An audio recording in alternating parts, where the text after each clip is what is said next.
Welcome everyone. आज हम हैं soil and water conservation engineering के मॉड्यूल के सब मॉड्यूल हाइड्रोलॉजी के टॉपिक लेक्चर नंबर 10 में। और आज अपना टॉपिक है रन ऑफ पार्ट थर्ड का। ठीक है, तो आज अपन डिस्कस करेंगे about the flow mass curve. Then अपन बात करेंगे फ्लो डिल्यूशन कर्व्स के बारे में। देन यील्ड एस्टिमेशन क्या होते हैं यील्ड्स और उसको how to estimate the yields. Okay, then अपन बात करेंगे कर्व नंबर मेथड के बारे में। ओके, तो वन बाय वन अपन ये टॉपिक डिस्कस करेंगे। तो सबसे पहले अपन बात करते हैं फ्लो मास कर्व्स की। ओके, तो अपन ने हाइड्रोग्राफ्स में ये देखे थे कि ये कोई अगर टिपिकल अपने पास ये हाइड्रोग्राफ अवेलेबल है तो अपन उसमें ये बता सकते हैं कि उसमें peak volume of water peak rate कितना है। ठीक है, तो अपन हाइड्रोग्राफ की स्टडी से अपन ये बता सकते हैं कि what is the minimum flow कितना है इसमें ये है। ठीक है, तो ये जो मिनिमम फ्लो है ये मेंटेन कर रहा है अपना हाइड्रोग्राफ। ठीक है, then what is the maximum flow भी अपन बता सकते हैं जितना भी पीक में पहुंच रहा है वो maximum flow and total volume in a year. ठीक है, अगर आपके पास एनुअल हाइड्रोग्राफ अवेलेबल होगा तो उसका जो टोटल एरिया होगा वो either in the form of depth या वॉल्यूम के फॉर्म में टोटल डायरेक्ट रन ऑफ को या फिर आप बोलेंगे टोटल रन ऑफ को रिप्रेजेंट करेगा। ठीक है, तो वो अपन इजीली फाइंड आउट कर सकते हैं by using the hydrographs. Okay, but कुछ क्वेश्चन अभी भी आते हैं जो डिजाइन पर्पज से जरूरी होते हैं, जैसे है what is the volume of the water that we guarantee to supply. ठीक है, तो अपन कोई भी स्ट्रक्चर्स को या अपन मान लीजिए फॉर एन एग्जांपल कोई भी अगर रिजर्वायर को अपन को डिजाइन करना है तो कोई भी रिजर्वायर के डिजाइन के लिए उसके डायमेंशंस क्या होंगे। ओके, तो अपन को सबसे पहले ये बताना पड़ेगा कि कितना वाटर जो है अपन उसको सप्लाई कर सकते हैं। आपको मैंने पहले भी बताया था जो रेनफॉल है उसका पैटर्न है वो बहुत ज्यादा कॉम्प्लेक्स होता है।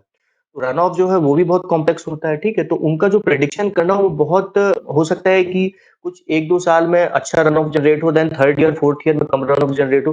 तो अपन को एक ऐसी वैल्यू लेना पड़ता है, अपन को ये बोलना पड़ता है कि इतना गारंटी ऑफ द फ्लो इतने परसेंट ऑफ टाइम में आपने एश्योर कर सकते हैं। ठीक है, फॉर एग्जांपल अगर अपन मान सकते हैं कि किसी भी वॉल्यूम ऑफ किसी भी ईयर में total volume of run of है 100 क्यूबिक मीटर। ठीक है, और कोई अपन को ये बोले कि यार हमको एक रिजर्वायर डिजाइन करना है जो सिर्फ और सिर्फ 70 क्यूबिक मीटर का होगा, 80 क्यूबिक मीटर का होगा।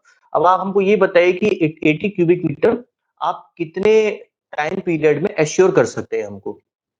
ठीक है, तो अपन इस कैलकुलेशन स्टडी से अपन ये बोल सकते हैं कि यार 50% टाइम 60% टाइम 50% टाइम मान लीजिए अपन अपन ये बोल सकते हैं कि यार कम से कम 6 मंथ में आपको हम इतना flow of water at least provide कर देंगे। ठीक है, उस पर्टिकुलर रिजर्वायर के लिए। ओके, तो अपन को यहाँ पर कुछ गारंटी देना पड़ता है कि इतना परसेंटेज ऑफ टाइम अपन इतना रिजर्वायर में इतना परसेंटेज ऑफ टाइम ये जो फ्लो है अपन इतना कैलकुलेट कर इतना flow of water upon supply कर रहे हैं। ठीक है, तो इस टाइप के क्वेश्चंस की जरूरत पड़ती है अपन को हाइड्रोलिक स्ट्रक्चर की डिजाइन के लिए। दूसरी अपन को बहुत इंपॉर्टेंट जरूरत पड़ती है कि स्टोरेज रिक्वायर के लिए कितनी मेंटेनेबल डिमांड है उसको रिक्वायर करने के लिए। ठीक है, तो होता क्या है कि कोई भी अगर अपन रिजर्वायर डिजाइन कर रहे हैं उसमें अपन को ये बताना पड़ता है कि वो जो रिजर्वायर है उसमें पहले इनफ्लो कितना आ रहा है आउटफ्लो कितना हो रहा है। ठीक है, तो जो डिफरेंस होता है वही उसका स्टोरेज होता है। उस स्टोरेज से अपन कितनी डिमांड मेंटेन कर सकते हैं। ठीक है, या फिर अपने पास डिमांड पता हो तो अपने को कितना स्टोरेज चाहिए। तो ये सब क्वेश्चन के आंसर के लिए कुछ कर्व्स होते हैं जिसके बारे में अपन डिस्कस करेंगे। तो पहला कर्व है अपने पास फ्लो मास कर्व। ओके, तो फ्लो मास कर्व क्या होता है, जैसे अपन रेनफॉल में देखे थे कि रेनफॉल मास कर्व्स होते हैं एक्यूमुलेटेड रेनफॉल वर्सेस टाइम के लिए, उसी तरह फ्लो मास कर्व होते हैं। फ्लो मास कर्व क्या होता है, क्यूमुलेटिव और accumulated volume of the rainfall versus time के लिए। ठीक है, तो अपन ने जैसे देखे थे कि हाइड्रोग्राफ होते हैं, हाइड्रोग्राफ से अपन फ्लो मास कर्व भी बना सकते हैं। जो एक्यूमुलेटेड इंक्रीमेंटल रेनफॉल उसको ड्रॉ करते जाते हैं तो अपन को एक ऑलवेज इंक्रीजिंग लाइन मिल जाती है, उसको अपन मास कर्व बोलते हैं। जैसे वैसे अपने पास यहाँ पर है, जो वहां पर अपने पास हाइड्रोग्राफ थे तो यहाँ पर हाइड्रोग्राफ है। तो हाइड्रोग्राफ में अपन ये बोल सकते हैं कि ये अपने पास हाइड्रोग्राफ है। ओके, तो यहाँ से पहले ये इंक्रीज हो रहा है तो अपना जो फ्लो मास कर्व है वो भी इंक्रीज हो रहा है। ठीक है, देन अपने पास में ये पीक में पहुंचने के बाद ये डिक्रीज होना चालू हुआ, तो ये पीक में पहुंचने के बाद देन ये डिक्रीज होना चालू हुआ। देन सेकंड स्टॉर्म आएगा। ठीक है, तो यहाँ पर ये मिनिमम वैल्यू अचीव कर लेगा, देन फिर ये इंक्रीज होगा, तो सेकंड स्टॉर्म है, देन ये इंक्रीज हुआ। तो ये जो टिपिकल मास कर्व होते हैं वो इस तरीके से दिखते हैं। ठीक है, तो इसमें जो टाइम है अपन डेज में ले सकते हैं, वीक्स में, मंथ्स में, जैसे भी अपन स्टडी करते हैं उस तरीके से अपन इसमें टाइम भी ले सकते हैं। तो ये ग्राफ किसके बीच में होता है, क्यूमुलेटिव फ्लो वर्सेस टाइम के बीच में। क्यूमुलेटिव फ्लो किस में होता है, वॉल्यूमेट्रिक में। ठीक है, और यहाँ पर ने दिए थे रेट में। ओके, तो सिंपली अगर अपन इसका कोई भी फिक्स टाइम इंटरवल में स्लोप निकलते जाएंगे उसको ड्रॉ करते जाएंगे, स्लोप की वैल्यू अपन को क्या देगी, this multiply by this will be equal to the volume of water. Okay, तो इसका स्लोप निकालते जाएंगे, जैसे अपन ने देखे थे कि हाइड्रोग्राफ्स के जो स्लोप है वो अपन को रेनफॉल मास कर्व देते हैं, वैसे हाइड्रोग्राफ के स्लोप जो है अपन को वो दे देंगे अपन को फ्लो मास कर्व। ओके, ये टिपिकल मास कर्व है।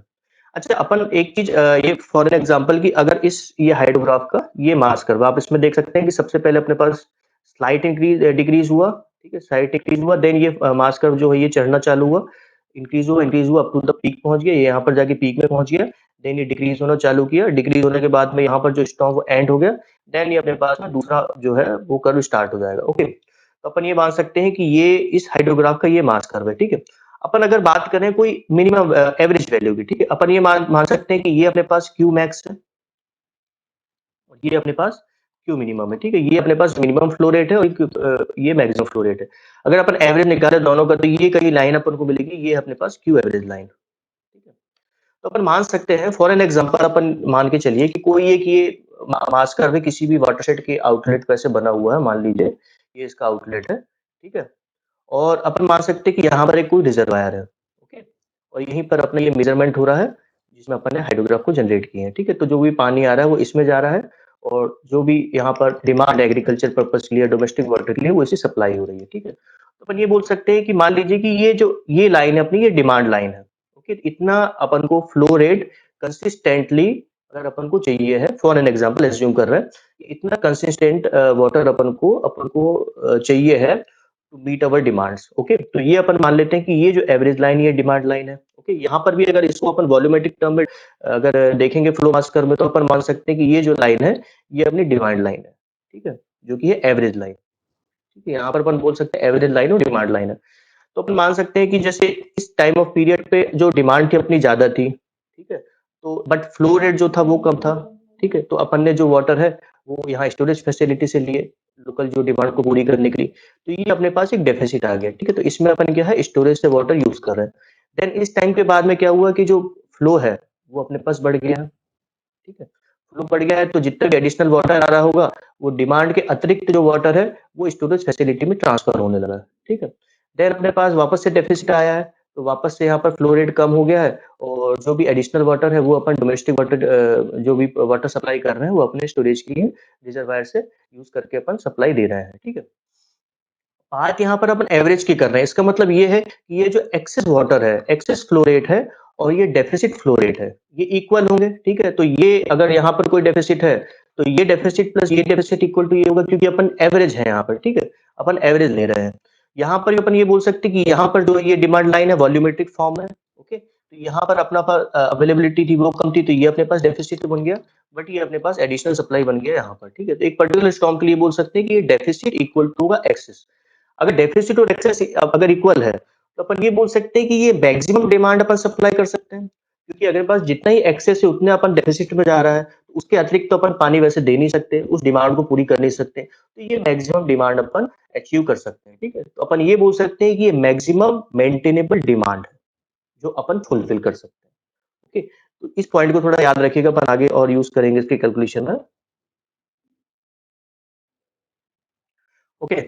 तो अपन बात करते हैं कि from the mass curve we can say that is the what is the average flow. अपन ये बता सकते हैं उसमें एवरेज फ्लो कितना है, वॉल्यूमेट्रिक फॉर्म और रेट फॉर्म दोनों में अपन बता सकते हैं।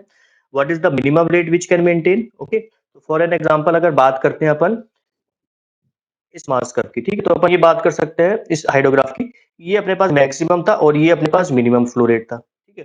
तो जो मैक्सिमम फ्लो रेट है वो अपन को एक इंस्टेंट्स के लिए मिल रहा है, ठीक है? पीक में जाने के बाद में हाइड्रोग्राफ में डिक्रीज हो गया, मतलब जो फ्लो रेट है वो कुछ सेकंड के लिए कुछ मिनट के लिए। तो अपन ये बोल सकते हैं कि पूरे रेनफॉल ड्यूरेशन में या जो भी अपन जिस ड्यूरेशन में भी अपन स्टडी कर रहे हैं उसमें इतना मैक्सिमम फ्लो रेट मेंटेन करना पॉसिबल नहीं है, but upon minimum flow rate जो है वो मेंटेन कर सकते हैं, ठीक है? मेंटेन कर सकते हैं मतलब डिमांड के लिए, ओके?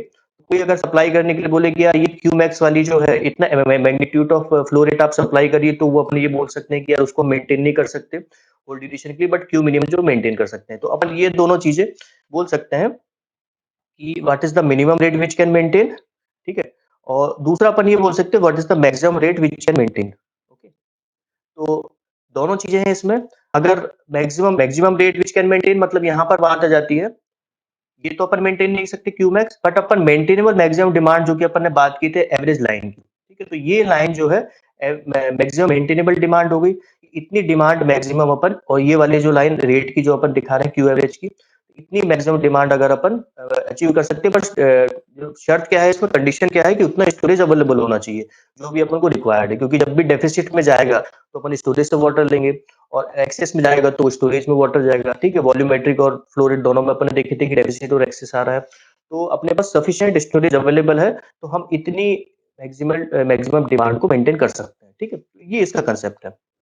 तो सबसे पहले केस वन है। केस वन में क्या है कि अपने पास, अगर अपने पास ये इस टाइप से फ्लो मास कर्व अपने पास अवेलेबल है, और अपन को ये पता है कि how much maintainable demand we can supply, ठीक है। वही बात आ गई कि एवरेज फ्लो लाइन अपन को पता है कि ये जो अपने पास है, ये अपने पास एवरेज फ्लो लाइन है, ये अपने पास मैक्सिमल डिमांड लाइन होगी। तो अपन अपन को ये बताना है कि अपन को कितना स्टोरेज चाहिए, ठीक है। अगर अपन को गिवन हो कि कितना अपने पास मेंटेनेबल डिमांड है, तो अपन को कितना स्टोरेज चाहिए। तो अपने पास इस केस में क्या है, जो मेंटेनेबल डिमांड है वो बोल रहे हैं मैक्सिमम, ठीक है। मैक्सिमम की बात कर रहे हैं, मतलब यहाँ पर एवरेज।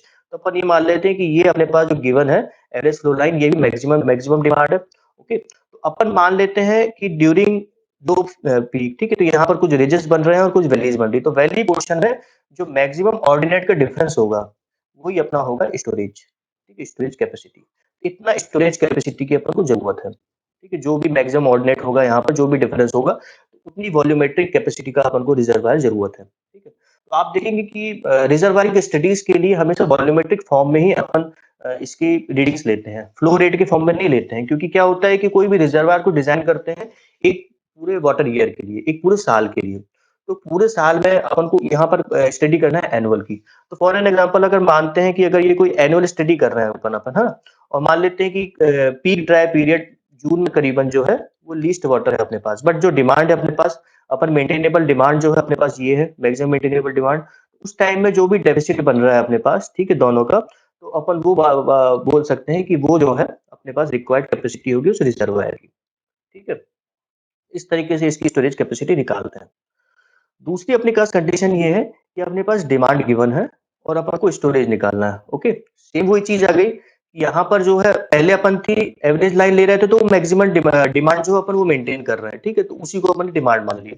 बट अपन मान लेते हैं कि वो एवरेज लाइन जो है वो डिमांड लाइन नहीं है, कोई दूसरी लाइन है, ठीक है। तो अपन मान लेते हैं कि ये जो लाइन है इस तरीके से, या फिर ये जो लाइन जा रही है ये एवरेज लाइन जैसे ही दिख रही है, मान लीजिए इस तरीके से कोई लाइन जा रही है, ये अपने पास डिमांड लाइन है, ठीक है। तो जो भी जो रिच सेक्शन, सॉरी, जो वैली सेक्शन होता है, जो ड्राई पीरियड होता है, मान लीजिए कि अगर ये एनुअल स्टडी कर रहे हैं, तो अपन ड्राई पीरियड कंसीडर कर रहे हैं जहां पर least availability of the water है अपने पास। तो उस केस में क्या होता है कि उसमें अपन टेंजेंशियली एक पैरेलल लाइन ड्रॉ करते हैं, और इन दोनों का जो डिफरेंस होता है वही अपन को देते हैं स्टोरेज रिक्वायर्ड, कि कितना स्टोरेज अपन को रिक्वायर्ड है टू मीट दैट डिमांड, ठीक है। तो मैक्सिमम डिमांड था, मेंटेन कर सकते थे, वो ये थे। अगर कोई अपन से पूछे कि मैक्सिमम कितनी डिमांड आप मेंटेन कर सकते हैं, उसके लिए हम स्टोरेज रिजर्व बनाने के लिए तैयार हैं, ठीक है। तो अपन ये बता सकते हैं कि भाई मैक्सिमम डिमांड अगर आपको मेंटेन करना है, ठीक है, तो आपको ये स्टोरेज आपको जरूरत पड़ेगी, इसका आप कंस्ट्रक्शन करिए। दूसरा क्या है कि अगर उन्हें बोले नहीं हमारी जो डिमांड है वो कम है, ठीक है, तो मान लीजिए ये डिमांड है, इसके लिए कितना स्टोरेज चाहिए, तो अपन ये बोलेंगे कि भाई इतने वॉल्यूम का आपको स्टोरेज रिजर्वायर की जरूरत पड़ेगी। तीसरी कंडीशन क्या है, ये जो डिमांड होती है वो भी वेरिएबल होती है, ठीक है, मैक्सिमम नहीं, कांस्टेंट नहीं होती है। आप देख रहे होंगे कि डोमेस्टिक वाटर या एग्रीकल्चर वाटर दोनों के लिए अपन ये देखते हैं कि जो ड्राई सीजन होता है वो पीक सीजन होता है, उसमें डिमांड जो होती है वो काफी हायर होती है।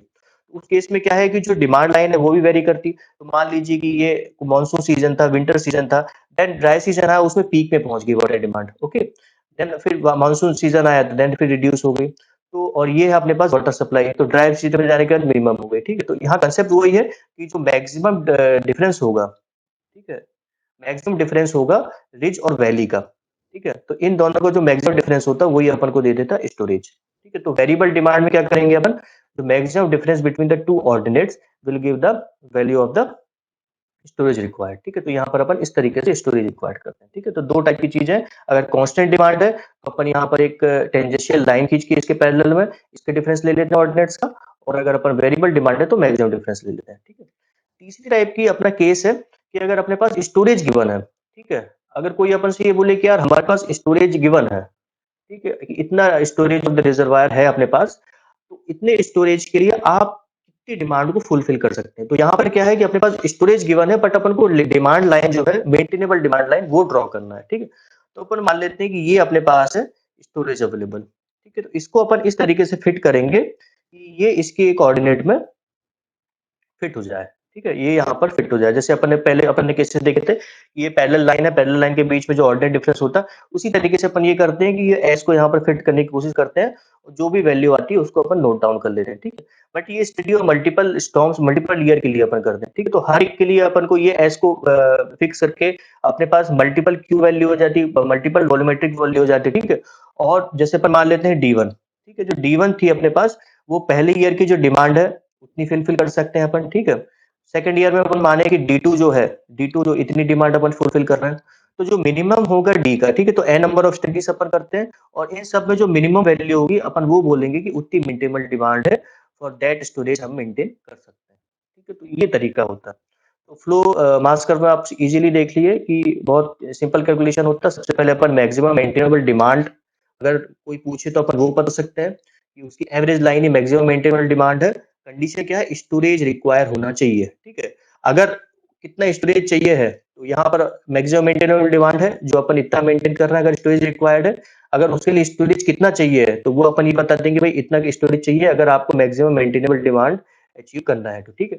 बट अगर डिमांड कांस्टेंट है बट उसे कम है, ठीक है? तो अपन इस तरीके से बताएंगे कि उसका स्टोरेज कितना चाहिए है।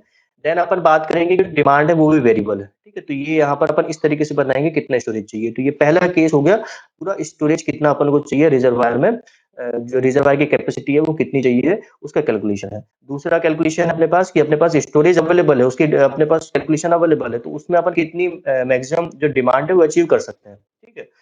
तो उसके लिए अपन इस तरह का कैलकुलेशन करते हैं। तो ये स्टडी होती है अपने पास फ्लो मास कर्व की। ओके। सेकंड अपने पास इंपॉर्टेंट कर्व है, वो है अपने पास फ्लो डिलीशन कर्व। तो फ्लो डिलीशन कर्व क्या है?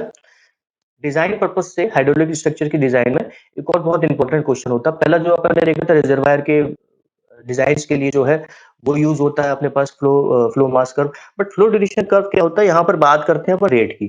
तो अपन यहाँ पर ये बोल सकते हैं कि how much water of the water be guaranteed to available in percentage of time, ठीक है? तो मैंने आपको पहले भी बताया था कि कोई भी अगर बोले कि यार हमको कोई हाइड्रोलिक स्ट्रक्चर बनाना है जो 100 क्यूबिक मीटर कैपेसिटी का है, तो आप ये गारंटी करके बताइए कि हमको एटलीस्ट 80 क्यूबिक मीटर कैपेसिटी कितने परसेंटेज ऑफ टाइम में आप अवेलेबल करा सकते हैं, ठीक है? तो आगे अपन इसका पर्पस भी देखेंगे तो आप इसमें समझ जाएंगे, ठीक है? तो जैसे अपन बोल रहे हैं कि यार 50% ऑफ टाइम में आपको ये है कि हम 100 क्यूबिक मीटर जो है वो सप्लाई कर देंगे, ठीक है?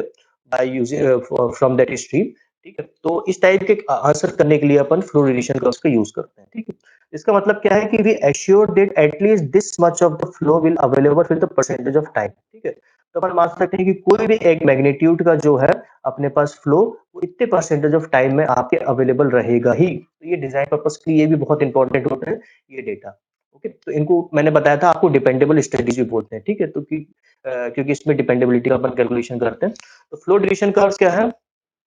Flow direction curve is the graph between the rate of the flow versus the percentage of time the flow is equal or exceeded, ठीक है? तो अपन ये बोलते हैं कि इतने परसेंटेज ऑफ टाइम के लिए इतना जो फ्लो है वो या तो इक्वल रहेगा, एटलीस्ट इक्वल रहेगा, या फिर उससे ज्यादा रहेगा, ठीक है? तो एटलीस्ट इतना तो रहेगा, उससे ज्यादा भी हो सकता है कि यहाँ प्रोबेबिलिटी की बात है। ओके, तो एटलीस्ट इतना हो तो अवेलेबल रहेगा ही, उससे ज्यादा भी हो सकता है, ठीक है? तो ये डिक्रीजिंग होता है, ठीक है? तो अपन फॉर एन एग्जाम्पल आपको पहले भी मैंने बताया था, जो क्यू मैक्स है वो मैक्सिमम जो अपने पास फ्लो है, तो उतना तो अपन सप्लाई कतई नहीं कर सकते। तो 0% टाइम में जो है अपन क्यूमैक्स को सप्लाई कर सकते हैं, ठीक है?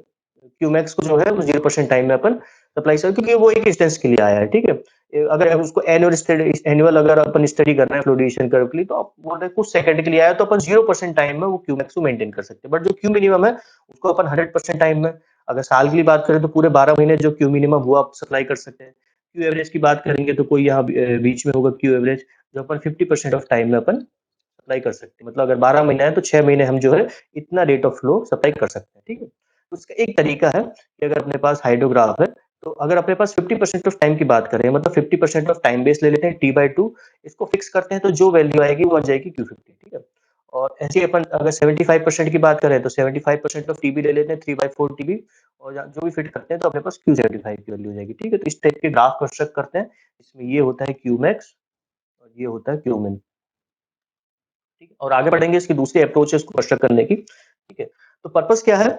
सबसे पहले यूज होता है इसका पावर जनरेशन में। पावर जनरेशन में ये बहुत इंपॉर्टेंट होता है कि अपन उनको एश्योर करें कि यार इतने परसेंटेज ऑफ टाइम पे इतना रेट ऑफ वाटर आपके पास अवेलेबल होगा। यूजुअली 85% डिपेंडेबिलिटी पे काम करता है। तो पावर जनरेशन के लिए आपको ये बताना पड़ता है कि 85% of time with an year कितना फ्लो ऑफ वाटर अवेलेबल होगा। उसके बेसिस पे ही पावर जनरेशन के जो इंफ्रास्ट्रक्चर है, क्योंकि वो काफी एक्सपेंसिव होते हैं, ठीक है? तो उनके लिए अपन को एक वैल्यू के लिए एश्योर करना पड़ता है कि यार इतने परसेंटेज ऑफ टाइम में इतना वाटर आपके पास अवेलेबल हो गई, ठीक है? तो उसी बेस पे उनका इंफ्रास्ट्रक्चर और उनके इक्विपमेंट्स वगैरह इंस्टॉल्ड होते हैं। दूसरा है हाइड्रोलिक स्ट्रक्चर डिजाइन के लिए, पर्टिकुलर रिजर्वायर के डिजाइन के लिए। रिजर्वायर के लिए में क्या डायमेंशंस, कैपेसिटीज इसमें भी अपन को जरूरत पड़ती है। तो उसमें भी अपन को बताना पड़ता है यार कि कितने परसेंट डिपेंडेबिलिटी पे आपके रिजर्वायर्स को बनाना है, ठीक है? तो वो अपन से बोल रहे हैं, अगर कोई भी रिजर्वायर डिजाइन कर रहा है, कोई भी इंजीनियर है, वो बोले यार 75% या 80% डिपेंडेबिलिटी आप बताइए, 80% ऑफ जो टाइम है आपका फ्लो इतना अवेलेबल रहे, तो वो कैलकुलेशन अपन इससे कर सकते हैं। ओके। वाटर बजट कोई भी प्लानिंग के लिए, जैसे वाटरशेड में जैसे हम डीपीआरस बनाते हैं, तो एक पर्टिकुलर डिपेंडेबिलिटी पे बनाते हैं, ठीक है?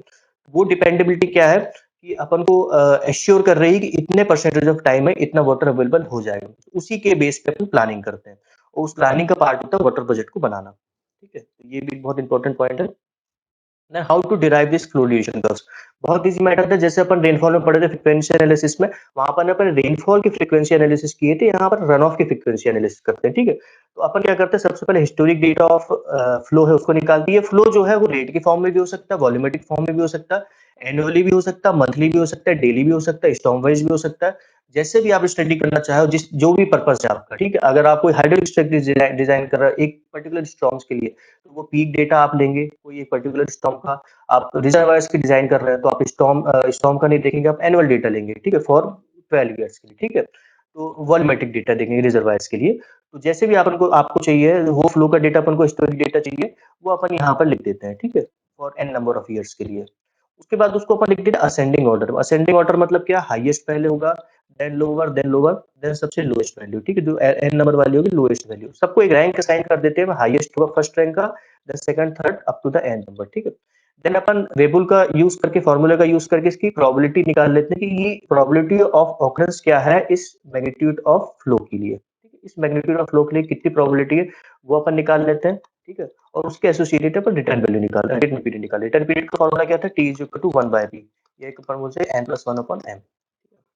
तो ये अपने पास हर एक मैग्नीट्यूड ऑफ रेनफॉल के लिए अपने पास एक प्रोबेबिलिटी की वैल्यू आ गई और रिटर्न पीरियड की वैल्यू आ गई। देन अपन जो है एक सिंपल कर्व ड्रॉ करते हैं बिटवीन द फ्लो रेट या volumetric flow versus the percentage of accident, that is the probability, ठीक है? तो आप ये देख रहे हैं on increasing the volumetric flow rate, the probability of exceedance it decreases, ठीक है? तो जो हाईएस्ट प्रॉब्लम जो होगी, वैल्यू होगी, हाईएस्ट जो फ्लो रेट होगा या वॉल्यूमेट्रिक फ्लो होगा, उसकी प्रोबेबिलिटी ऑफ ऑकरेंस बहुत कम होगा। इसका मतलब है उसकी डिपेंडेबिलिटी कम होगी। इसका मतलब ये सब बोल सकते हैं कि जैसे जैसे जो वैल्यू है अपने पास फ्लो रेट की मैक्सिमम के साइड जाएगी, वैसे वैसे उसको एश्योर करने की, उसको मेंटेन करने की, उसको सप्लाई करने की प्रोबेबिलिटी जो है वो अपनी कम होती जाएगी, ठीक है? जैसे जैसे वो मिनिमम होगी वो वैसी बढ़ती जाएगी। तो अपन मान सकते हैं कि ये क्यू मिनिमम जो है अपने पास, ये अपन मान सकते हैं कि ये जो क्यू मिनिमम है ये लगभग इसके कोई है 10-20 जो भी होगा, तो ये अपन मान सकते हैं ये क्यू मिनिमम है। इसकी 100% डिपेंडेबिलिटी मतलब 100% इस वैल्यू को अपन सप्लाई कर सकते हैं थ्रू आउट जो ड्यूरेशन है अपन ने उसको कंसीडर कर रहे हैं जो भी स्टडी के लिए, तो उसमें अपन 100% इसको कर सकते हैं, ठीक है? जो क्यू मैक्स होगा वो लगभग जीरो होगा, बट क्यू मैक्स के थोड़े नीचे कोई वैल्यू होगी उसको बोल सकते हैं अगर अपन 5% या 7% टाइम जो है उतनी जो फ्लो रेट है उसको अपन बोल सकते हैं, ठीक है? मेरे बीच में अगर कोई 50% के लिए निकालना चाहे तो वो कुछ ये वैल्यू होगी, ठीक है? तो ये टिपिकल कर्व है, अलग अलग वैल्यूज के अलग अलग ट्रेंड होता है। कभी कभी इस टाइप का होता है, कभी कभी सीधा कर्व होता है, कभी कभी इस टाइप से ड्रॉ करते हैं, इस टाइप से डीके होता है। तो जैसे जैसे हिस्टोरिक डेटा है उस पर डिपेंड करते हैं कि किस टाइप का वो कर्व है। ओके। अब ये फ्लो डिलीशन कर्व्स अलग-अलग स्ट्रीम्स के लिए कैसे होता है, वो उससे आप आपको और क्लियर हो जाएगा, ठीक है? अगर अगर पैरेलल स्ट्रीम की बात करें, तो पैरेलल स्ट्रीम में क्या आपको बताया था मैंने कि बेस फ्लो का कंट्रीब्यूशन रहता है, ठीक है? थ्रू आउट द ईयर, ठीक है? अगर रेनफॉल है तो उसमें डायरेक्ट रन ऑफ रहता है प्लस बेस फ्लो रहता है, अगर रेनफॉल नहीं है, ड्राई सीजन है तो उसमें बेस फ्लो हो जाता है। इसका मतलब है कि वो कुछ जो फ्लो है वो 100% टाइम में तो मेंटेन कर ही रहा है, ठीक है? और एज़ कंपेयर टू इंटरमिटेंट और एफेमेरल स्ट्रीम में वो फ्लो है बहुत हाई होता है, ठीक है? तो पैरेलल स्ट्रीम क्या होती है, offer the high flow sustainability rate in the most of the time, ठीक है? तो अपन ये बोल सकते हैं कि ये पर्टिकुलर अगर 100% में कि ये अपन बोल सकते हैं अगर ये क्यू मैक्स है, इसके थोड़ा कम में 75 में मान सकते हैं या फिर 0.7 0.8 जो भी होगा। तो हायर फ्लो काफी है, वो 100% टाइम में अवेलेबल रहेगा, ठीक थ्रू आउट द ईयर। वो फ्लो जो है वो अवेलेबल रहेगा, हाई फ्लो, ठीक है। बट वही इंटरमीडिएट की बात करें, इंटरमीडिएट में क्या होगा कि इसमें क्यू मिनिमम जो 100% में तो क्या होगा, क्यू मिनिमम जो है वो मेंटेन रहेगा, ठीक है। तो ये जो वैल्यू है जीरो तो नहीं होगी, बट ये है कि ये जो लोअर वैल्यू प्रोवाइड करेगा अपन को, कोई इंटरमीडिएट वैल्यू प्रोवाइड करेगा for the most of the time, ठीक है। इसका जो क्यू मैक्स है वो भी कम होगा, ठीक है, और जो क्यू मिन हो जो होगा इसका, क्यू मिन जो होगा वो भी 100% टाइम के लिए होगा, ठीक है। अब एफएमएलएल की बात करें, low it offers a lower sustainability rate in most of the time, ठीक है। तो अपन मान सकते हैं ये एफएमएल स्ट्रीम का ये ड्रॉ है, ठीक है। तो ये 40% जो टाइम है उसी में जाके रुक रहा है। इसका मतलब ये है कि 60% टाइम में इसमें फ्लो ही नहीं है, ठीक है, सिर्फ 40% टाइम में फ्लो है। तो आप पहले भी बात की थी, जो एफएमएल स्ट्रीम्स होती है उसकी कैरेक्टरिस्टिक्स ये होते हैं कि उसमें जो है बेस को कंट्रीब्यूशन बिल्कुल नहीं होता है, डायरेक्ट रन ऑफ का पार्ट होता है और वो स्टॉर्म ड्रेन की, ठीक है। तो जब जब भी रेनफॉल होती है तब तब भी उसमें वाटर होता है, इसलिए डिपेंडेबिलिटी डेटा में सिर्फ 40% टाइम में जो है फॉर ईयर ये जो है वाटर शो कर रहा है, ठीक है, फ्लो रेट शो कर रहा है, बाकी 60% ऑफ टाइम में ये नील है, ठीक है। इंटरमीडिएट स्ट्रीम में बेस फ्लो होता है बट उसका कंट्रीब्यूशन लिमिटेड होता है, ड्राई पीरियड में नहीं होता, सिर्फ विंटर सीजन में होता है। ऐसे जो स्ट्रीम्स को अपन इंटरमीडिएट स्ट्रीम्स बोलते हैं, ठीक है। इससे और क्लियर हो गया होगा आपको। नेक्स्ट अपने पास बात करेंगे अपन एस्टिमेशन ऑफ यील्ड की, ठीक है। यील्ड क्या है, यील्ड है the total volume of water, total volume of water को अपन बोलते हैं यील्ड। यहाँ पर रेट की बात नहीं कर रहे हैं अपन। तो डिफरेंट टाइप्स की यील्ड होती है। सबसे पहला सीजनल यील्ड, मतलब किसी भी सीजन में कितना वॉल्यूम ऑफ वाटर जनरेट हो रहा है किसी भी स्ट्रीम से, किसी भी वाटर शेड से, किसी भी कैचमेंट एरिया से, तो वो होते हैं सीजनल यील्ड। और एनुअल यील्ड होती है कि पूरे ईयर में कितना यील्ड जनरेट हो रहा है। इसको फाइंड आउट करने के कुछ अप्रोचेस है। पहला rainfall run off correlation, then अपने पास by using the empirical equations, water budget modelling and ANN, that is the artificial neural network. ये बहुत एडवांस टेक्नोलॉजी। इसका इंट्रोडक्टरी अपन थोड़ा बहुत डिस्कशन करेंगे टॉपिक में, इस लेक्चर में इस सिलेबस में मैं इसका डिस्कशन ज्यादा नहीं करूंगा क्योंकि ये बहुत एडवांस टेक्निक्स है, ठीक है। इसके लिए बहुत एडवांस हाइड्रोलॉजी में अपन को डीप में जाना पड़ेगा, ओके। तो सबसे पहले अपन बात करते हैं रेनफॉल रन ऑफ कोरिलेशंस की, ठीक है। तो ये कुछ नहीं है, रेनफॉल रन ऑफ एक ग्राफ अपन कंस्ट्रक्ट करते हैं। इसमें बहुत लॉन्ग पीरियड का अपन डेटा लेते हैं रेनफॉल और रन ऑफ का, ठीक है। अपन देखते हैं कि कितनी रेनफॉल के अगेंस्ट में कितना रन ऑफ हुआ है, ठीक है। तो अपने पास ऑब्जर्व डेटा है, अपने पास मेजर डेटा है कि किस रेनफॉल के रिफ्लेक्टर्स में अपने पास कितना रन ऑफ जनरेट हुआ। जैसे मल्टीपल डेटा को, मल्टीपल स्टॉर्म्स के डेटा को, मल्टीपल ईयर के डेटा को अपन एक इस ट्रेड में अपन ड्रॉ कर लेते हैं और एक लाइन को फिट करते हैं जो लगभग जो मैक्सिमम रिलेशन कोफिशिएंट हो जिसका, और वो लगभग इस डेटा को रिप्रेजेंट करें, ठीक है। तो एक लाइन अपन फिट कर लेते हैं। इस लाइन को अपन इस तरीके से रिप्रेजेंट कर सकते हैं, लीनियर है यहाँ पर रिलेशनशिप, इसलिए r is equal to a1 plus a2 multiply by the p, ठीक है। तो a1 और a2 जो है वो कांस्टेंट है, स्लोप एंड इंटरसेप्ट। और ये जो भी हिस्टोरिक डेटा है, जिस टाइप का जो ये कर्व जो भी ट्रेंड अपन को बता रहा है ये डेटा, तो उस पे डिपेंड करते हैं A1 और A2 की वैल्यू, ठीक है। तो ये कर्व या फिर इस तरीके से भी हो सकता है या फिर इस तरीके से, जैसे भी रिग्रेशन कोएफिशिएंट मैक्सिमम है उस तरीके से ये अपन स्ट्रेट लाइन फिटिंग कर सकते हैं, ठीक है। और फिट करने के बाद में अपन इससे निकाल सकते हैं ये लीनियर रिलेशनशिप, ठीक है। कुछ साइंटिस्ट ने जो है वो अपन को एक्सपोनेंशियल रिलेशनशिप भी सजेस्ट किए थे, इस टाइप का उसमें कर्व बनता है, इस टाइप का ट्रेंड बनता है, ठीक है। तो जो सब डेटा के ट्रेंड पे डिपेंड करता है कि किस टाइप का डेटा अपने पास रेनफॉल रन ऑफ का अवेलेबल होता है, ठीक है। इसका पर्पस क्या है कि अगर अपने पास इस टाइप का कर्व अगर अवेलेबल है, ठीक है, ऑब्जर्व डेटा अपने पास अवेलेबल है, तो अपन ये बोल सकते हैं कि किसी भी रेनफॉल के लिए अपन डायरेक्ट रन ऑफ कंप्यूट कर सकते हैं। फॉर एन एग्जांपल, अगर कोई भी एक रेनफॉल है तो उसके अगेंस्ट में जितना भी रन ऑफ हो रहा है अपन डायरेक्ट बता सकते हैं कि कितना रन ऑफ जनरेट हो रहा है, अगर अपने पास इस टाइप की लाइन अपने पास जनरेटेड है, ठीक है। दूसरा क्या, we calculate a predicted value of the runoff for any given rainfall associated with the probability. वही बात कर लिया अपने फ्रीक्वेंसी एनालिसिस में कि कोई भी हाइड्रोलिक स्ट्रक्चर है, वो कोई भी एक मैग्नीट्यूड ऑफ रेनफॉल की डिजाइन होता है और वो मैग्नीट्यूड ऑफ रेनफॉल एक रिटर्न पीरियड की डिजाइन होती है, ठीक है। फॉर एन एग्जांपल, अगर कोई डैम का कंस्ट्रक्शन कर रहे हैं, ठीक है, तो उसका अगर बहुत रिस्की स्ट्रक्चर है तो उसका जो रिटर्न पीरियड है जैसे मान लीजिए 200 ईयर्स है, ठीक है। तो मान सकते हैं कि अपन उस मैग्नीट्यूड ऑफ रेनफॉल जो है वो उस रिटर्न पीरियड में ऑन एन एवरेज 200 ईयर्स से तो दो 200 ईयर्स में एक बार आएगी, ठीक है। अब डैम की जो लाइफ होती है वो भी 200 ईयर्स है, ठीक है। तो अपन ये मान सकते हैं कि उस टाइप पीक को आने की संभावना है, उस रेनफॉल मैग्नीट्यूड को आने की संभावना बहुत कम है, ठीक है। क्योंकि ऑन एन एवरेज वो 200 साल में एक बार आ रही है, तो मैक्सिमम पॉसिबिलिटी ये है कि वो उसके टाइम स्पैन में एक बार ही आए, ठीक है। तो उसको उसी पे अपन ने डिजाइन किए हैं, ठीक है। तो यहाँ पर बात करेंगे अपन प्रोबेबिलिटी की। तो कोई भी प्रोबेबिलिटी रिटर्न पीरियड के लिए कोई भी रेनफॉल मैग्नीट्यूड के लिए डिजाइन वैल्यू ऑफ रेनफॉल के लिए एक रिटर्न पीरियड एसोसिएटेड होता है, ठीक है। वो डिपेंड करता है कि किस टाइप का हाइड्रोलिक स्ट्रक्चर। तो वो अपन को कोई भी रेनफॉल है पीक जो कि अपने पास हिस्टोरिक डेटा में नहीं है, ठीक है। फॉर एन एग्जांपल, अगर अपन को ये हिस्टोरिक डेटा जो अवेलेबल है वो 100 सेंटीमीटर ऑफ रेनफॉल तक के लिए, ठीक है, बट अपने पास जो डिजाइन वैल्यू आई है वो आई है 130 सेंटीमीटर, ठीक है। बहुत ज़्यादा रिटर्न पीरियड अपन लेते हैं तो इस टाइप का मैग्नीट्यूड अपने पास आता है, ठीक है? डिज़ाइन्स के लिए। तो मान लेते हैं 130 सेंटीमीटर है, ठीक है? तो अपन इस लाइन को एक्स्ट्रापोलेट करके, इस ट्रेंड को एक्स्ट्रापोलेट करके अपन बता सकते हैं कि 130 सेंटीमीटर के अगेंस्ट में कितना रन ऑफ जनरेट होगा, ठीक है? तो उस रन ऑफ को अपन यूज़ करके उस हाइड्रोलिक स्ट्रक्चर को डिज़ाइन करते हैं। तो ये रेनफॉल रन ऑफ कोलिशन का कांसेप्ट है और इसका ये पर्पस है, ठीक है? सेकंड अपने पास है कुछ एम्पिरिकल इक्वेशंस। एम्पिरिकल इक्वेशंस क्या है? यील्ड निकालना, ये जल्दी-जल्दी कवर करते हैं, बहुत ज़्यादा इम्पोर्टेंट नहीं है। तो आप उनके बेसिक बस एमसीक्यूज़ के हिसाब से आप ये याद कर लीजिएगा कि इनको कब डिज़ाइन किया गया था, कहाँ के लिए डिज़ाइन किया गया था और इसमें इक्वेशन क्या है, ठीक है? बहुत डीप तो अपन नहीं जाएँगे एम्पिरिकल इक्वेशंस के। तो सबसे पहले बार्लोज़ इक्वेशन 1950s में लाए थे बार्लोज़ ने। उसमें ये बोला था runoff is equal to KB multiply by the P. तो मैक्सिमम जो है अपने पास सब लीनियर रिलेशनशिप वाली हैं, ठीक है? जितनी भी रेनफॉल है, ये एम्पिरिकल इक्वेशंस है, वो लीनियर रिलेशनशिप वाली हैं।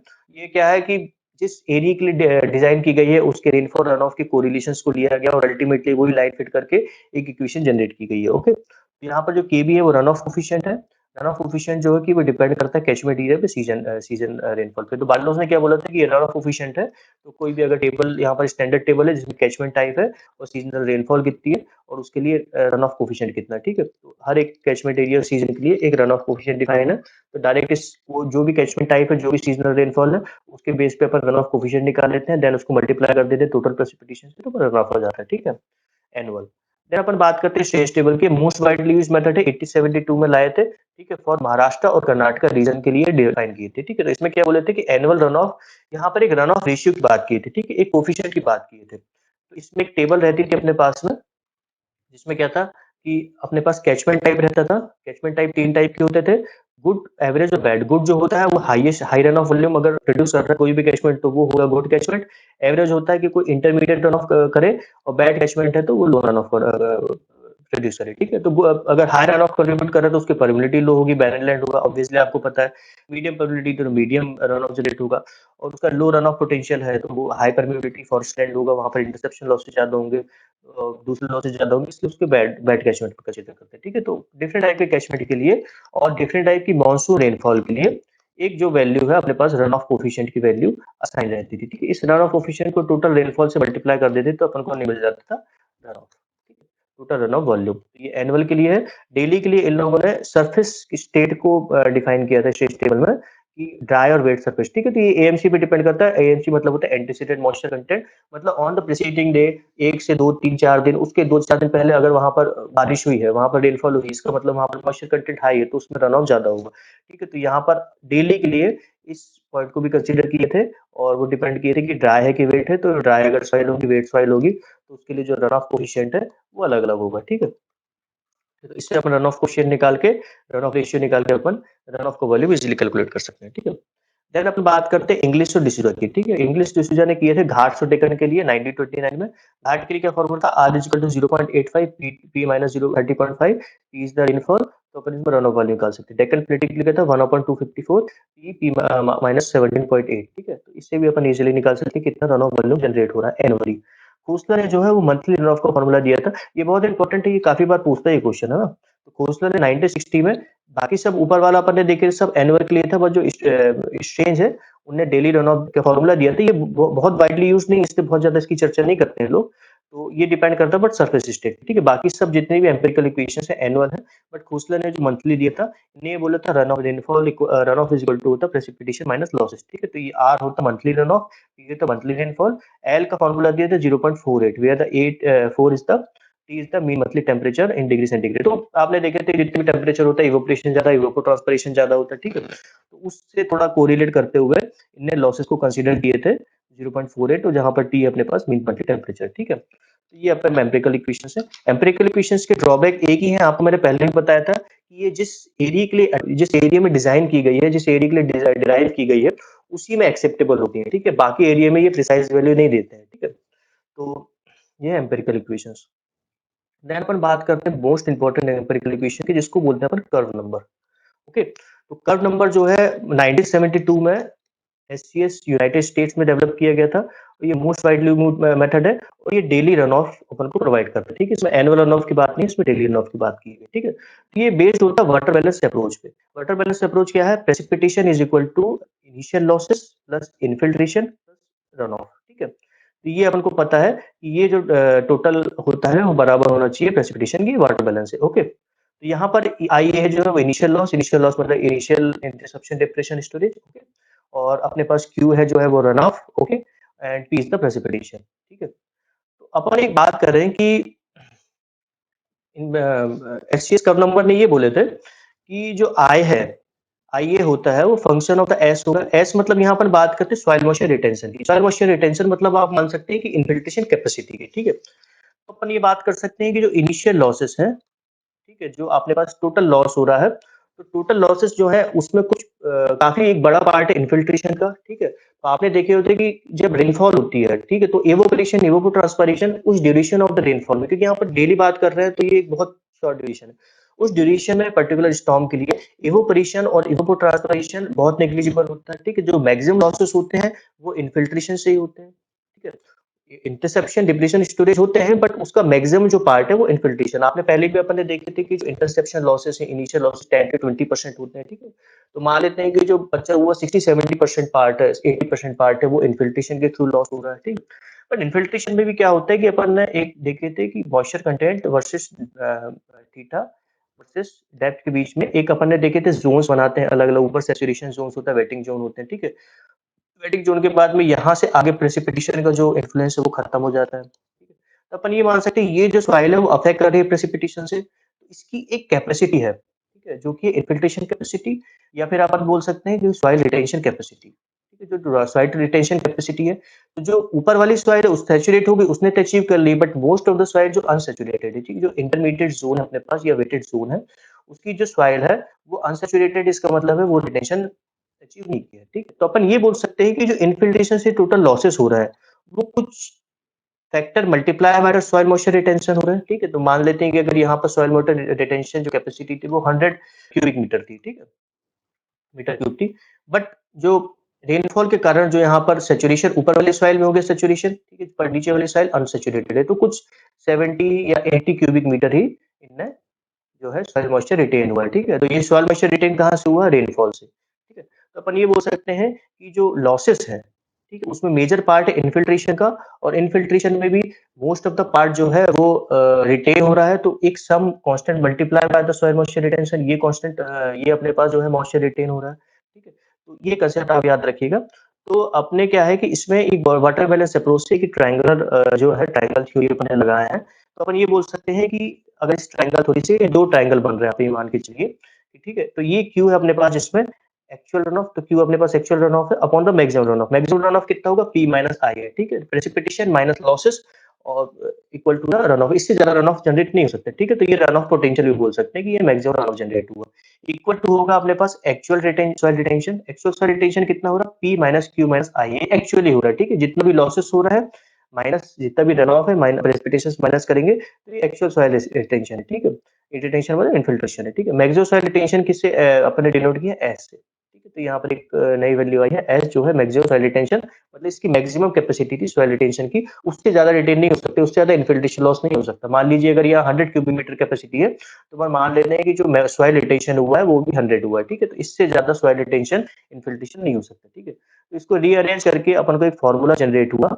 यहाँ पर आप देख सकते हैं ये वाला फॉर्मूला है, और अपन को पता है I is equal to the del S. ठीक है, some factor multiply by the soil moisture retention. तो ये कर्व नंबर का फॉर्मूला अपने पास q is equal to P minus del S का whole square upon P plus 1 minus del multiply by the S. ठीक है, तो एस है अपने पास में, ये कर्व नंबर ने सीएस ने ये बोला था कि जो curve S is equal to होता है 25400 अपॉन सी एन माइनस द 254, ये इसको सी एन है जो है कर्व नंबर। ठीक है, तो ये कर्व नंबर होता है, यहाँ पर आप इसमें क्लियरली देख सकते हैं inversely proportional to the soil moisture retention. ठीक है, तो आपको भी पता है कि जितना ज्यादा सॉइल मॉइस्चर होगा उतना ही कम कर्व नंबर होगा इस रिलेशनशिप से, और कर्व नंबर उतनी कम होगा तो उतने ही ज्यादा रन ऑफ होगा। तो आप ये बोल सकते हैं कि जो कर्व नंबर है डायरेक्टली प्रोपोर्शनल होगा रन ऑफ के। ठीक है, तो क्योंकि ज्यादा रिटेंशन होगा तो ज्यादा इन्फिल्ट्रेशन हो रहा है, ज्यादा लॉसेस हो रहा है, तो ज्यादा लॉसेस हो रहा है इसलिए रन ऑफ जो है वो कम होगा। ठीक है, इसलिए इसमें इनवर्स रिलेशनशिप है। ठीक है, और इस फॉर्मूले से भी अपन आप देख सकते हैं कि जो कर्व नंबर है वो भी इनवर्स रिलेशनशिप बनाता है एस के। ठीक है, इसलिए जो कर्व नंबर होता है वो रन ऑफ के डायरेक्टली प्रोपोर्शनल होता है। ठीक है, तो कर्व नंबर होते हैं वो 0 से 100 के बीच में वेरी करते हैं। ठीक है, 100 अपन मान सकते हैं कि कोई सीमेंट सरफेस का होगा, क्योंकि इसमें अपन बोल रहे हैं कि रिटेंशन लगभग 0 है। ठीक है? रिटेंशन 0 है तो उसका कर्व नंबर मैक्सिमम होगा 100 और 0 अपन कंसीडर कर सकते हैं कि जहाँ पर मिनिमम रन ऑफ जनरेट होगा। ठीक है? तो वो है मैक्सिमम परमेबल हो जाएगी सॉइल, बहुत ज़्यादा परमेबिलिटी है, डीप सैंड है, डेज़र्ट एरिया है, तो वहाँ पर अपन मान सकते हैं कि जो कर्व नंबर 0 होगा। हालाँकि प्रैक्टिकली पॉसिबल नहीं 0 क्योंकि रन ऑफ जनरेट होता ही है। देन अपन बात करते हैं कर्व नंबर को कैसे फाइंड आउट करते हैं। कर्व नंबर होता है the function of the hydrologic soil group, antecedent moisture content और लैंड टाइप। ठीक है? तो एससीएस ने ये डिफाइन किया था कि कर्व नंबर को अपन 3 कैटेगरी के हिसाब से डिफाइन कर सकते हैं। ठीक है?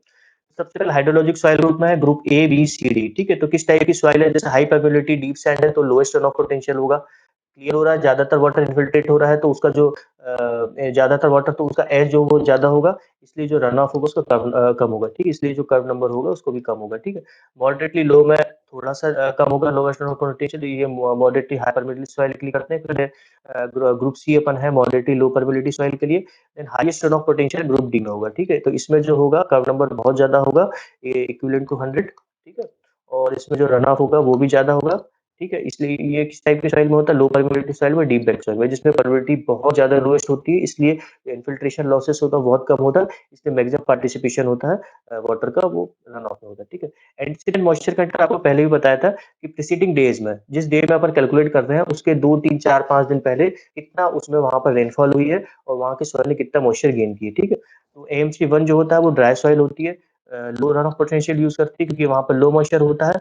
ठीक है? लो मॉइस्चर होता है इसलिए क्या होता है कि मैक्सिमम जो वाटर है वो इन्फिल्ट्रेट कर जाता है, सॉइल मॉइस्चर रिटेंशन उसमें ज्यादा होता है, तो इसमें सॉइल मॉइस्चर रिटेंशन ज्यादा होगा, रन ऑफ कम होगा, इसलिए कर्व नंबर कम होगा। ठीक है? देन अपने पास बात करते हैं एवरेज की, तो कुछ एवरेज वैल्यू होता है और हाई मॉइस्चर कंटेंट में हाईएस्ट रन ऑफ पोटेंशियल होता है। आपको पता है कि हाई मॉइस्चर कंटेंट होगा, तो एक्चुअली क्या है कि ये जो एएमसी है इसकी टेबल होती है। ठीक है? तो इस टेबल में एएमसी 1 में डिफाइन होता है कि एएमसी 1 में पिछले 5 दिन में कितने एमएम रेनफॉल हुई है, एएमसी 2 में कितनी एमएम रेनफॉल हुई है, एएमसी 3 में कितने। तो जो भी जितनी भी एमएम रेनफॉल होती है उससे अपन देख लेते हैं एएमसी 1 एएमसी 2 एएमसी 3 किस कैटेगरी में अपना जो है वो कर्व नंबर फॉलो कर रहा है। ठीक है? तो अपने पास हाइड्रोलॉजिक सॉइल ग्रुप आ गया, देन अपने पास एएमसी आ गया, देन यहाँ पर लैंड यूज आ गया। ठीक है? तो लैंड यूज किस टाइप का लैंड है, कहाँ के लिए अपन डिजाइन कर रहे हैं, जो भी स्ट्रक्चर है या फिर रन ऑफ फाइंड आउट कर रहे हैं उस एरिया का अपने पास लैंड यूज आता है। ठीक है? तो ये कर्व नंबर की क्या बहुत बड़ी टेबल होती है जिसमें यहाँ पर लैंड यूज लिखा रहता है। लैंड यूज में डिफरेंट टाइप्स के लैंड्स होते हैं। देन यहाँ पर हर एक लैंड के लिए 4 हाइड्रोलॉजिक सॉइल ग्रुप होते हैं। तो ये जैसे 5 लैंड है तो यहाँ पर हर एक के लिए 4 सॉइल ग्रुप होंगे। ठीक है? और यहाँ पर 3 एएमसी के लिए ये डिफाइंड होता है। ठीक है? एएमसी 1 एएमसी 2 एएमसी 3, इस तरह की एक बहुत बड़ी टेबल होती है। तो कोई भी लैंड के लिए मान लीजिए कल्टिवेटेड लैंड है सॉइल ग्रुप ए के लिए, एएमसी 1 में अगर आपकी कंडीशन है तो वहां पर अपने को कर्व नंबर मिल जाता है। ठीक, इस कर्व नंबर से अपन एस की वैल्यू निकाल लेते हैं। एस की वैल्यू अपन पुट अप करते हैं, प्रेसिपिटेशन का अपन को वैल्यू है तो ये फॉर्मूला यूज करके, ये वाले फॉर्मूला यूज करके अपन इजीली फाइंड आउट कर सकते हैं कितना क्यू है, डेली रन ऑफ। ओके, तो जो इंडियन कंडीशंस के लिए अपन ने लिए थे डेल्टा, मैंने आपको बताया था कि आई इज इक्वल टू होता है डेल्टा मल्टीप्लाई बाय एस। तो यहाँ पर जो अपन इंडियन कंडीशन के लिए 0.1 लेते हैं ब्लैक सॉइल के लिए, एएमसी 2 और 3 में। ठीक है? ब्लैक सॉइल में आपको पता है कि कम सॉइल रिटेंशन होगा इसलिए इसकी वैल्यू कम होती है। देन अपने पास है black soil for the other AMC. AMC 2 और 3 आपको पता था कि हाई मॉइस्चर कंटेंट है इसलिए जो वैल्यू कम है। देन एएमसी 1 जो lower value lower moisture content है इसलिए इसकी वैल्यू थोड़ी ज्यादा है। Okay, and for all other sides, ठीक है, 0.3 अपन लेते हैं ब्लैक सॉइल के लिए for AMC 1 and for all other sides. ठीक है? अपने पास लास्ट टॉपिक बचा है artificial neural network. Artificial neural network में क्या होता है कि डिफरेंट टाइप्स की इनपुट वैल्यू होती है। ठीक है? आपको भी पता है कि जो रन ऑफ जनरेट होता है वो depending on the climatic value बहुत सारे फैक्टर्स पे डिपेंड करता है। ठीक है? तो अपने पास इनपुट वैल्यू होती है जैसे टेम्परेचर, ह्यूमिडिटी, रेनफॉल। ठीक है?